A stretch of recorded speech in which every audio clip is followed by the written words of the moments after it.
Canada, your freedom online is about to become conditional.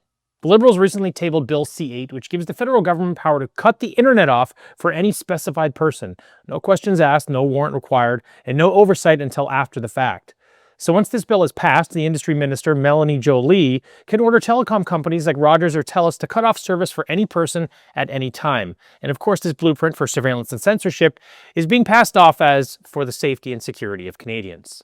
If you ask the Carney government, they claim this is about fighting hackers, ransomware, and foreign interference.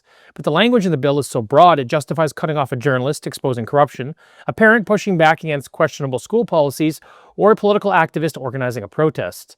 And Bill C-8 doesn't stop there. It allows the government to compel telecom providers to hand over data, implement surveillance measures, and even weaken encryption standards. So it's a sweeping grab, granting Ottawa powers to watch, control, and manipulate the online world.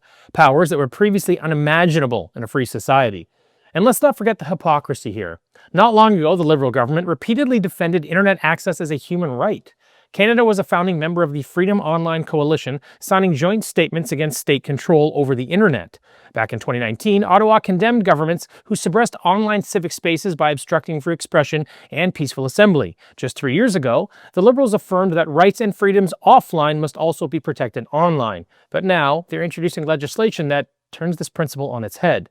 Now, let's think about what this means in practice. If your internet gets cut off, you're not only silenced, digitally isolated, perhaps unable to work or communicate with the outside world, you will also be cut off from critical information and services like banking, or worse, if digital IDs burrow their way into our lives. What then? The effect, aside from the obvious here, is that Canadians will start censoring themselves, afraid of being the next specified person targeted by these tyrannical policies.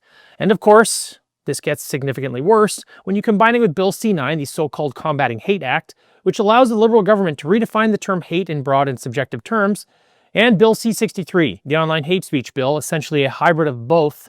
So under these laws, online hate speech can be redefined at will. You can be deplatformed for sharing opinions deemed hate speech and even face life in prison. Together, these bills create a potent weapon for surveillance, censorship, and social control. So, Canadians need to see this for what it is, a radical expansion of power that undermines the very freedoms Canada once championed.